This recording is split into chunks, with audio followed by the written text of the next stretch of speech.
दिलवा के दर्द बढ़ल न होइत।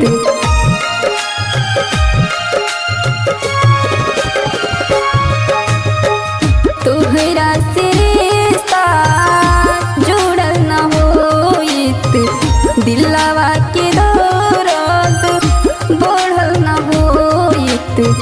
जियत रहती हंस के जिंदगी, दिल लगैला के साजा मिलल न होइत।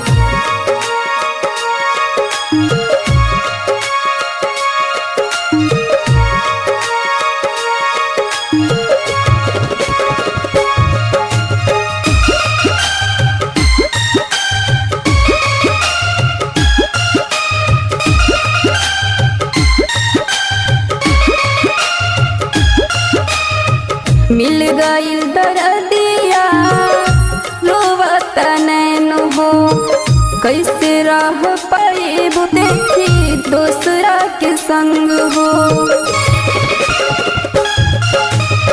मिल गईल दर्दिया रोवत नैन हो, कैसे रह पाएबू देखी दूसरा के संग हो। नजरिया से नजरिया मिलल न होइत, दिलवा के दर्द बढ़ल न होइत।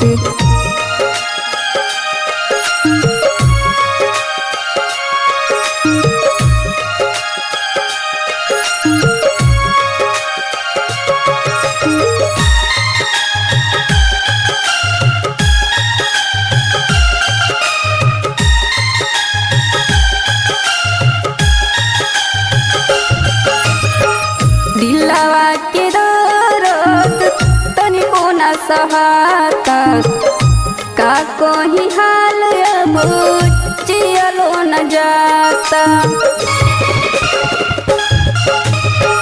दिलवा के दर्द तनिको न सहाता, का कोई हाल अब जियलो न जाता।